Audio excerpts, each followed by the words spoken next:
नमस्कार दोस्तों, आज हम करेंगे PYQ previous year question paper के जो मिडिवल हिस्ट्री है, मध्यकाल भारत है, उसका नेक्स्ट क्वेश्चन यानी 31वां क्वेश्चन।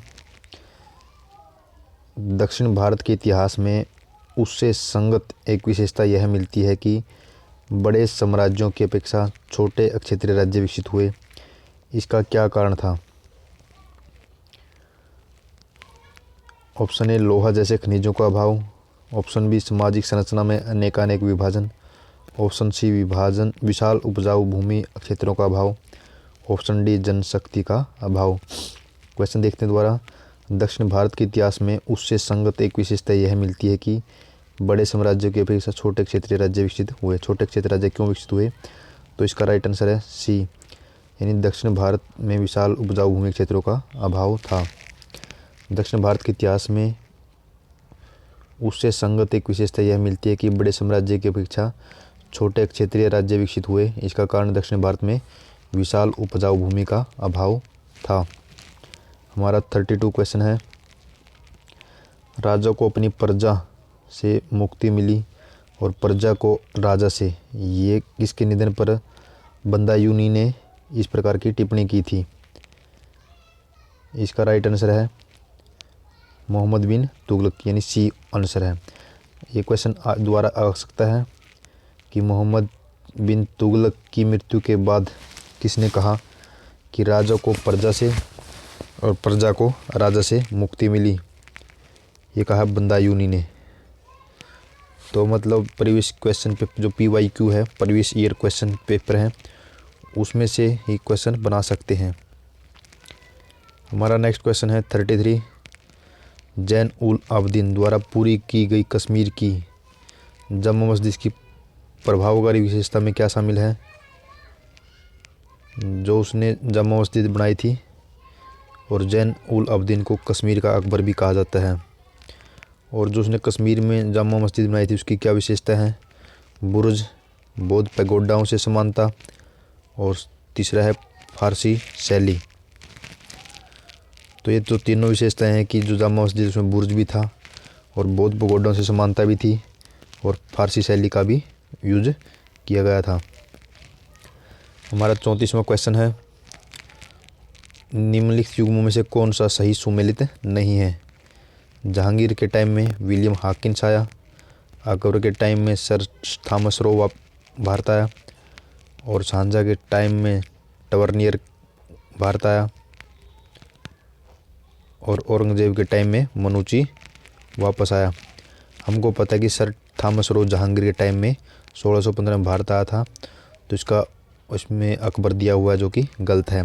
बाकी आपको तीनों याद रखने हैं। विलियम हॉकिंस जहांगीर के टाइम में आया था, और जो टवर्नियर है जो कि फ्रांस का यात्री रहा है वो शाहजहां के टाइम में आया, और मनुची औरंगजेब के टाइम में भारत आया। मनुची इटली का निवासी रहा है, क्योंकि इससे पहले एक क्वेश्चन भी आया था, निम्नलिखित में से कौन पुर्तगाली यात्री थे? 4 ऑप्शन थे जिसमें मनुची भी था और फ्रांसिस्को, ऐसा कुछ ऑप्शन थे। तो इसका मतलब क्वेश्चन से भी क्वेश्चन निकाल सकते हैं। नेक्स्ट क्वेश्चन है, इनको सही मिलान करना है। बड़े सामंतों को आवंटित भूमि, मालगुजारी के इजारेदार और तहसीलदारों को आवंटित भूमि, उप किराएदारों पर देने और गिरवी रखने, हस्तांतरण करने, उपहार देने या विक्रय करने के अधिकार सहित प्रत्येक किसान को आवंटित भूमि, ग्राम स्तर पर की गई भू राजस्व बंदोबस्ता। अगर आपको देखें ऑप्शन दिए हैं, जागीरदारी व्यवस्था जिसको स्थायी बंदोबस्त भी कहते हैं, रेतवाड़ी जिसमें किसानों को हक दिया जाता है, महलवाड़ी जो कि पूरा गांव करता है, और जमींदारी व्यवस्था प्रणाली। देखो सी ऑप्शन रेतवाड़ी जो किसानों से संबंधित है, जो सी का 2 अकॉर्डिंग मी।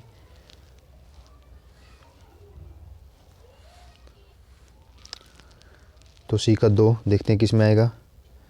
ऑप्शन ए और बी में आता है। और उसके बाद देखते हैं ग्राम्य स्तर पर की गई भू राजस्व बंदोबस्ती, हमको पता है कि मालवाड़ी में ग्राम्य स्तर पर ही की गई थी, तो डी का 3 आएगा। तो ये तो ऑप्शन बी में बनता है, तो इसका राइट आंसर होगा ए बी। ए का 1 आएगा, मतलब बड़े सामंतों को आवंटित भूमि जमींदारी प्रणाली। और बी का 4 आएगा, मालगुजारी के इजारेदारों या तहसीलदारों को आवंटित भूमि, यह है जमींदारी प्रणाली। तो इससे हमारा एक क्वेश्चन क्लियर होता है। नेक्स्ट 36वां क्वेश्चन है, संभाजी के बाद मराठा शासन को निम्नलिखित में से किसने सरल और कारगर बनाया? संभाजी के बाद ऑप्शन है राजाराम, दूसरा है बालाजी विश्वनाथ, सी है गंगाभाई और डी है नानाजी देशमुख। तो राइट आंसर इसका बी। संभाजी के बाद बालाजी विश्वनाथ ने मराठा शासन को सरल और कारगर बनाया। संभाजी के बाद राजाराम, शिवाजी द्वितीय व ताराबाई तथा साहूजी गद्दी पर आसीन हुए। और बालाजी विश्वनाथ ने साहू की जीत के समय महत्वपूर्ण योगदान दिया था। इस जीत से समस्त मराठे सरदार साहू के पक्ष में हो गए थे। हमारा नेक्स्ट क्वेश्चन 37, जो दिया गया अक्षेत्र है वो किससे संबंधित है? ए 1601 में खानदेश विजय के समय अकबर का राज्य, 1605 में अकबर की मृत्यु के समय उसका राज्य, हैदराबाद विजय के समय औरंगजेब का राज्य, और 1707 में औरंगजेब की मृत्यु के समय उसका राज्य। तो इसका राइट आंसर है ए 1601 में खानदेश विजय के समय अकबर का राज्य रहा है। ये जो एरिया है खानदेश की विजय के बाद। हमारा नेक्स्ट क्वेश्चन है 38वां, निम्नलिखित घटनाओं पर विचार कीजिए। विजयनगर के कृष्णदेवराय का शासनकाल, कुतुब मीनार का निर्माण, पुर्तगालियों का भारत आगमन और फिरोज शाह तुगलक की मृत्यु। ये फैक्चुअल क्वेश्चन आपको कुछ याद रखना ही होगा। जिस प्रकार हमको कुछ याद है, जिस प्रकार कुतुब मीनार का निर्माण कुतुबुद्दीन ऐबक ने 1192 में करवाया था और इल्तुतमिश द्वारा पूरा किया गया था। ये लगभग 1192 के आसपास किया गया है। 1206 से 1210 तक कुतुबुद्दीन ऐबक और इल्तुतमिश ने किया था। और उसके बाद विजयनगर के कृष्णदेव का शासन रहा है 1500 के आसपास। और पुर्तगालियों का भारत आगमन को हुआ 1498 में और फिरोज शाह तुगलक की मृत्यु हुई 1388 में। इससे आप उसको कर सकते हैं कि सबसे पहले हुआ कुतुब मीनार का निर्माण, जो कि 1200 के आसपास लगभग। तो इसका पहला ऑप्शन आएगा 2, जो कि ए और बी में है। उसके बाद सेकंड ऑप्शन आएगा फिरोज शाह तुगलक की मृत्यु जो 1388 में हुई थी।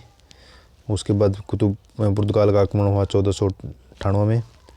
और सबसे लास्ट में विजयनगर के कृष्णदेवराय का शासन आया था, जो कि ए है। इसका राइट आंसर होगा ए, 38 का ए। हमारा 39वां क्वेश्चन, सही मिलान करना है। एकता, जागीर, अमरस, मोकस और किसके टाइम में ये शब्दावली यूज की? मराठे, दिल्ली सुल्तान, मुगल और विजयनगर। हमको पता है एकता इल्तुतमिश द्वारा चलाई गई व्यवस्था थी, जो कि दिल्ली के सुल्तान थे। तो ए का लगभग 2 ही हो सकता है, दिल्ली के सुल्तान। और हमको पता है कि जागीर अकबर के टाइम के आसपास व्यवस्था थी, मुगलों के टाइम में। और अमरम व्यवस्था आपको याद हो तो विजयनगर शासन के समय यूज किया शब्दावली रही है। और एक बचता है मोकस मराठे। ये क्वेश्चन रिपीट भी हो सकता है 2022-23 के प्रीलिम्स में। एकता दिल्ली के सुल्तान, जागीर मुगल, मोकस मराठे और अमरम विजयनगर के काल में। हमारा 40वां क्वेश्चन है, निम्नलिखित मुस्लिम शासकों में से किस एक को उसकी धर्मनिरपेक्षता में आस्था के कारण उसकी मुस्लिम प्रजा जगत गुरु कहकर पुकारती थी? निम्नलिखित मुस्लिम शासकों में से किस एक को उसकी धर्मनिरपेक्ष में आस्था के कारण उसकी मुस्लिम प्रजा जगत गुरु कहकर पुकारती थी? ऑप्शन ए हुसन शाह, जैन उल आबदीन जो कि कश्मीर का अकबर भी कहा जाता है, इब्राहिम आदिल शाही और डी मोहम्मद द्वितीय। इब्राहिम आदिल शाही ऐसा शासक था जिसको एक धर्मनिरपेक्ष राजा होने के साथ साथ वहाँ की प्रजा जगत गुरु कहकर पुकारती थी। इब्राहिम आदिल शाह का शासन 1556 से 1627 के बीच रहा। ये बीजापुर सल्तनत का शासक था और इनको प्रजा जमदगुरु कहकर पुकारती थी। 41 क्वेश्चन, लिंगराज मंदिर में किस शहर में स्थित है? भुवनेश्वर। किसमें है? भुवनेश्वर में। लिंगराज मंदिर उड़ीसा के भुवनेश्वर में स्थित है। ये सूर्य का कोणार्क मंदिर भी उड़ीसा में ही स्थित है। नेक्स्ट है 42वां, सही मिलान करना। नामदेव किस जाति से संबंधित था? व्यवसाय था। कबीर, रविदास और सेना। अगर आप देखें तो नामदेव एक दर्जी था, कबीर एक जुलाहा था, रविदास एक मोची था और सेना एक नाई था। दोबारा देखें, नामदेव क्या था? दर्जी। कबीर क्या था? जुलाहा, रविदास मोची और सेना नाई। हमारा नेक्स्ट 43 क्वेश्चन है, चंगेज खां के दिन मुगलों ने भारत पर आक्रमण किया था? बलबन के शासनकाल में, फिरोज शाह तुगलक के शासनकाल में, इल्तुतमिश के शासनकाल में, मोहम्मद बिन तुगलक के शासनकाल में। तो हमको पता है कि चंगेज खां ने इल्तुतमिश के शासनकाल में भारत पर आक्रमण किया था, क्योंकि चंगेज खां के नेतृत्व में मंगोलों ने भारत पर आक्रमण इल्तुतमिश के टाइम किया था। इल्तुतमिश का शासन था 1211 से 1237 के बीच, परंतु वह भारत के अंदर तक नहीं आया। इल्तुतमिश ने खारिजम के शाह को शरण देने से इनकार कर दिया और उसका पीछा चंगेज खां कर रहा था। मतलब चंगेज खां जो आक्रमण किया 1227 के आसपास चंगेज खां की मृत्यु हुई और उसी टाइम 1206 से 10-11 से यानी 1236 तक जो इल्तुतमिश का शासनकाल था। मुगल काल में निम्नलिखित बंदरगाहों में से किसे बाबुल मक्का या मक्का द्वार कहा जाता था? कालीकट को, भरूच को, कैम्बे, सूरत। मुगल काल में निम्नलिखित बंदरगाहों में से किसे बाबुल मक्का या मक्का द्वार कहा जाता था? इसका राइट आंसर है सूरत। मुगल काल में सूरत बंदरगाह को मक्का द्वार कहा जाता था, क्योंकि मक्का की तीर्थ यात्रा सूरत से प्रारंभ होती थी। इंपॉर्टेंट क्वेश्चन है। 45वां क्वेश्चन, निम्नलिखित में से कौन सा सही रूप से सुमेलित है? दीवानी ए बंदगान तुगलक द्वारा चलाया गया, दीवान ए मुस्त खराज बलबन द्वारा, दीवान ए कोही जो कृषि विभाग भी था अलाउद्दीन खिलजी द्वारा, और दीवान ए अर्ज मोहम्मद बिन तुगलक द्वारा। आपको पता है कि दीवान ए बंदगिन तुगलक फिरोज शाह तुगलक द्वारा चलाया गया, तो ये सही सुमेलित है। लेकिन दीवान ए मुस्त खराज जो कि भू राजस्व विभाग था, ये अलाउद्दीन खिलजी द्वारा चलाया गया। दीवान ए कोही जो कृषि विभाग था, ये भी मोहम्मद बिन तुगलक द्वारा चलाया गया। और दीवान ए अरज जो कि सैन्य विभाग था, ये बलबन द्वारा चलाया गया। आपको याद रखना है, दीवान ए बंदगानी जो गुलामों का विभाग था, ये फिरोज शाह तुगलक द्वारा। दीवान ए मुस्त खराज जो कि भू राजस्व विभाग था, ये अलाउद्दीन खिलजी द्वारा चलाया गया। और दीवान ए कोही जो कृषि विभाग था, ये मोहम्मद बिन तुगलक द्वारा चलाया गया। और दीवान ए अरज जो कि सैन्य विभाग था, ये बलबन द्वारा चलाया गया। मतलब दीवान ए बंदगानी फिरोज शाह तुगलक ये सही है। दीवान ए मुस्त खराज ये भू राजस्व विभाग था जो कि अलाउद्दीन खिलजी द्वारा चलाया गया। दीवान ए कोही कृषि विभाग था, ये मोहम्मद बिन तुगलक द्वारा। और दीवान ए अरज सैन्य विभाग था, ये बलबन द्वारा। आपको फैक्चुअली याद भी रखना है, क्योंकि इससे कुछ भी फैक्ट उठा के एक नया क्वेश्चन पूछ सकते हैं। आपको रटना है, कोही वाला मोहम्मद बिन तुगलक, अरज बलबन द्वारा, मुस्त खराज अलाउद्दीन खिलजी और बंदगानी फिरोज शाह तुगलक। हमारा नेक्स्ट क्वेश्चन है 46, खानवा के युद्ध निश्चित ही पानीपत के प्रथम युद्ध की अपेक्षा अधिक निर्णायक महत्वपूर्ण था। कारण राजपूत वीर वीर राणा सांघा निश्चय ही इब्राहिम लोदी की अपेक्षा अधिक दुर्जय शत्रु था। तो इसका राइट आंसर है इसका कथन और कारण दोनों सही है। कारण ये सही बनता है। इसी कारण से पानीपत का प्रथम निर्णायक युद्ध साबित हुआ। जो 47 का जो ये मानचित्र है छायांकित वो किसके टाइम का है? ऑप्शन ए अलाउद्दीन खिलजी का साम्राज्य, मोहम्मद बिन तुगलक का साम्राज्य, शाहजहाँ का साम्राज्य और औरंगजेब का साम्राज्य। तो इसका राइट आंसर है सी शाहजहाँ का साम्राज्य। निम्नलिखित में किस भक्ति संत ने अपने संदेश के प्रचार के लिए सबसे पहले हिंदी का प्रयोग किया? दादू, कबीर, रामानंद और तुलसीदास। तो इसका राइट आंसर है रामानंद। राइट आंसर है रामानंद। नेक्स्ट हमारा क्वेश्चन है मध्यकालीन भारतीय राजाओं के संदर्भ में। अगर आप देखें रामानंद के बारे में, इसने पहले भक्ति संत थे जिन्होंने अपने संदेश का प्रचार प्रसार हिंदी में किया और भक्ति आंदोलन को दक्षिण भारत से उत्तर भारत में लाने का श्रेय भी इसको ही जाता है। इम्पोर्टेंट है।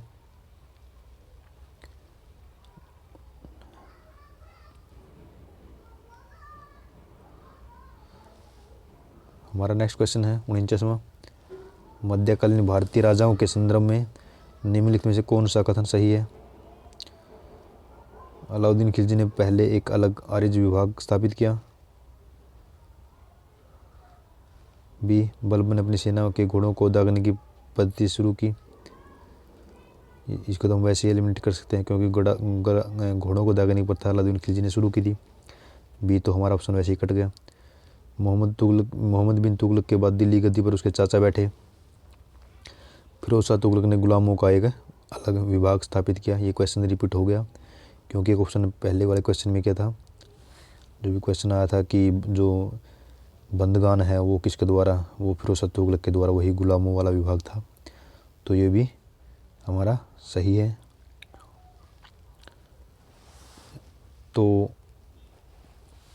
इसका राइट आंसर डी ही होगा क्योंकि फिरोज शाह तुगलक ने गुलामों का वो क्या था। हमको पता है कि अरज विभाग किसके द्वारा, अरज विभाग सैन्य विभाग था।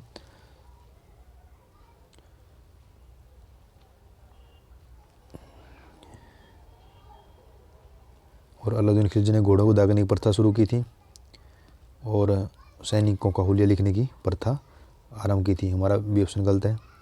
और मोहम्मद बिन तुगलक की मृत्यु के बाद उसका चचेरा भाई फिरोज शाह तुगलक गद्दी बैठा, ना कि चाचा बैठा। मतलब मोहम्मद बिन तुगलक की बाद मृत्यु के बाद कौन बैठा? उसका चचेरा भाई फिरोज शाह तुगलक। हमारा नेक्स्ट क्वेश्चन है 50वां। शाहजहाँ के बलख अभियान का उद्देश्य क्या था?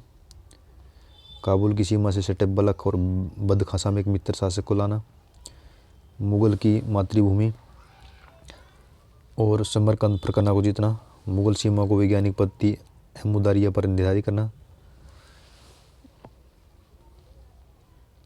मुगल साम्राज्य का विस्तार, उत्तर देश से आगे तक आना।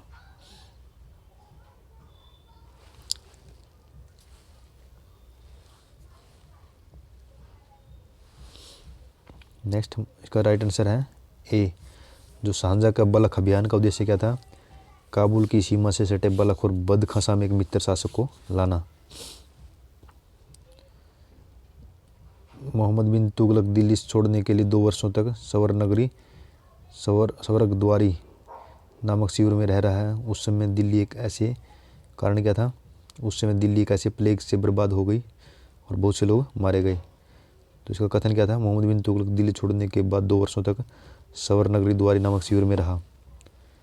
तो इसका राइट आंसर है जो कारण है, जिसी कारण वो सवरनगरी रहा, क्योंकि उस समय दिल्ली में प्लेग की बीमारी फैली हुई थी।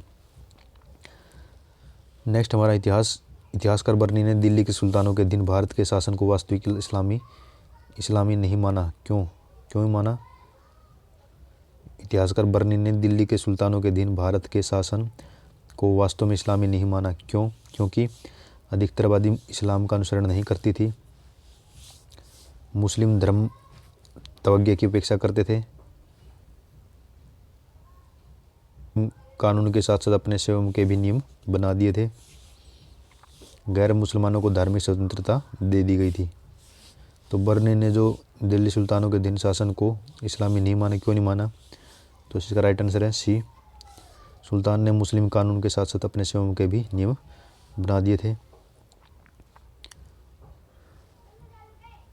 जियाउद्दीन बर्नी मोहम्मद तुगलक और फिरोज शाह तुगलक का समकालीन था। इसने तारीख़ फिरोजशाही व फतवा जहांगीर की रचना की। बर्नी ने भारत के शासन को वास्तव में इस्लामी नहीं माना, क्योंकि सुल्तान ने मुस्लिम कानून के साथ साथ अपने स्वयं के भी नियम बना दिए थे। तो राइट आंसर इसका सी।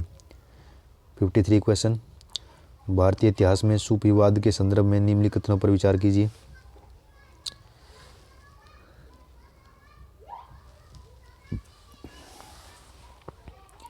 भारतीय इतिहास में सूफीवाद के संदर्भ में निम्नलिखित कथनों पर विचार कीजिए। शेख अहमद सरहिंदी इब्राहिम लोदी का समकालीन था। शेख नसीरुद्दीन चिराग देहलवी शेख निजामुद्दीन औलिया का शिष्य था। औरंगजेब शेख सलीम चिश्ती का समकालीन था। भारत में सूफियों की कादिरी पद्धति सबसे पहले शेख नियामतुल्लाह और मखदूम मोहम्मद जिलानी द्वारा लागू की गई थी। अगर इसमें देखें तो कौन सा कथन सही है, तो इसका मात्र 2 और 4 कथन यानी ऑप्शन डी सही है। यानी शेख नसीरुद्दीन चिराग देहली निजामुद्दीन औलिया का शिष्य था, और भारत में सूफियों की कादरी पद्धति सबसे पहले शेख नियामतुल्लाह और मखदूम मोहम्मद जिलानी द्वारा लागू की गई थी। दूसरा, शेख अहमद सरहिंदी इब्राहिम लोदी का समकालीन नहीं था, यह अकबर और जहांगीर का समकालीन था। शेख अहमद सरहिंदी अकबर और जहांगीर का समकालीन था। दूसरा ऑप्शन हमारा गलत क्या है, औरंगजेब शेख सलीम चिश्ती का समकालीन था, ये भी गलत है।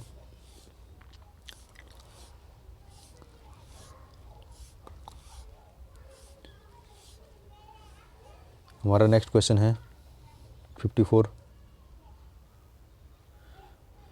सम्राट अकबर ने 1581 में विशाल सेना सहित अफगानिस्तान की ओर कूच किया। कारण क्या बताया है? वे एशिया में अपने पैतृक देश फरगना को वापस प्राप्त करने के लिए अग्रसर थे। तो इसका कथन ए सही है, लेकिन कारण गलत है। इसका राइट आंसर क्या है? सी आएगा। कथन ए सही है, आर गलत। मतलब जो 1581 में अफगानिस्तान में कूच किया था, लेकिन इसका कारण ये नहीं था कि वो फरगना को वापस प्राप्त करना चाहता था। नेक्स्ट, शाह आलम द्वितीय ने साम्राज्य में प्रारंभिक वर्ष अपनी राजधानी से दूर भी व्यतीत किए। शाह आलम द्वितीय ने साम्राज्य में प्रारंभिक वर्ष अपनी राजधानी से दूर व्यतीत किए। इसने कारण दिया है उत्तर पश्चिम सीमांत से विदेशी आक्रमण का भय लगा रहता था। तो इसका भी यही कथन सही है, लेकिन रीज़न गलत है। मतलब शाह आलम द्वितीय ने अपने प्रारंभिक जीवन के कुछ वर्ष राजधानी से दूर बिताए थे, लेकिन इसका कारण ये नहीं था कि इसको विदेशी आक्रमणकारों का भय था। 56, सलुवा नरसिंघा ने प्राचीन राजवंश को समाप्त राजवंशी पदवी धारण की। सलुवा नरसिंघा ने प्राचीन राजवंश को समाप्त कर राजवंशी पदवी ग्रहण की। कारण क्या था? वे राज्य को और अधिक पतन और विघटन से बचाना चाहते थे। विजयनगर के शासक सलुवा नरसिंह ने विरूपाक्ष द्वितीय को पराजित करके 1485 में सलुवा वंश की स्थापना की।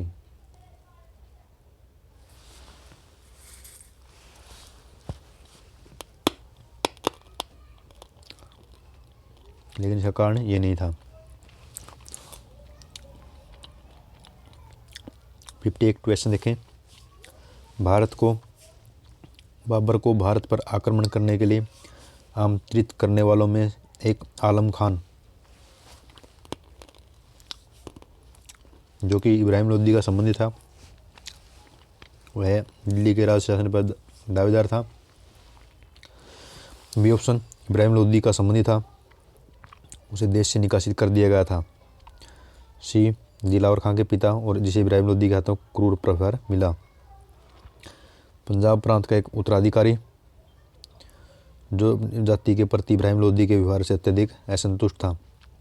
तो इसका राइट आंसर होगा ए, क्योंकि जो इब्राहिम लोदी को बाबर को आक्रमण करने के लिए आलम खान ने आमंत्रित किया था। ये इब्राहिम लोदी का संबंधी था और दिल्ली के राज सिंहासन का दावेदार मानता था इब्राहिम लोदी को हटाकर। नेक्स्ट, धर्मट का युद्ध निम्न में से किन के बीच लड़ा गया? मोहम्मद गोरी, अमा हाँ के धर्मट का युद्ध मोहम्मद गोरी और जयचंद के बीच लड़ा गया। बाबर और अफगान के बीच लड़ा गया। औरंगजेब और दारा शिकोह के बीच लड़ा गया। अहमद शाह दुरानी और मराठों के बीच लड़ा गया। तो इसका राइट आंसर है औरंगजेब और दारा शिकोह के बीच लड़ा गया था। ये सिंहासन का युद्ध था। शाहजहाँ के उत्तराधिकारी औरंगजेब और दारा शिकोह के बीच 1658 में लड़ा गया, जिसमें दारा शिकोह हार गया था और औरंगजेब जीत गया था। हमारा इस वीडियो का लास्ट और 60 क्वेश्चन, मुगल साम्राज्य जहांगीर शाह के शासन का समय से पूर्व अंत हो गया। मुगल सम्राट जहांगीर शाह के शासन का समय से पूर्व अंत कैसे हुआ? उसके वजीर ने उन्हें गद्दी से उतार दिया। सीढ़ी से उतरते समय फिसलने के कारण उनकी मृत्यु हो गई। एक युद्ध में वे अपने भतीजे द्वारा पराजित हुए और मदिरा के तैदीब सेवन के कारणवश उनकी मृत्यु हो गई। लेकिन आपको याद रखना है, याद ही होगा कि उसके भतीजे द्वारा पराजित हो गया था फर्रुखशेर द्वारा। इसके कारण जहांगीर शाह का शासन जल्दी ही समाप्त हो गया। धन्यवाद दोस्तों। अगर आपको वीडियो प्रयास अच्छा लगता है, चैनल को सब्सक्राइब करें, लाइक करें और मेरे साथ अपनी तैयारी में भागीदारी बनकर मेरा साथ दें। धन्यवाद दोस्तों।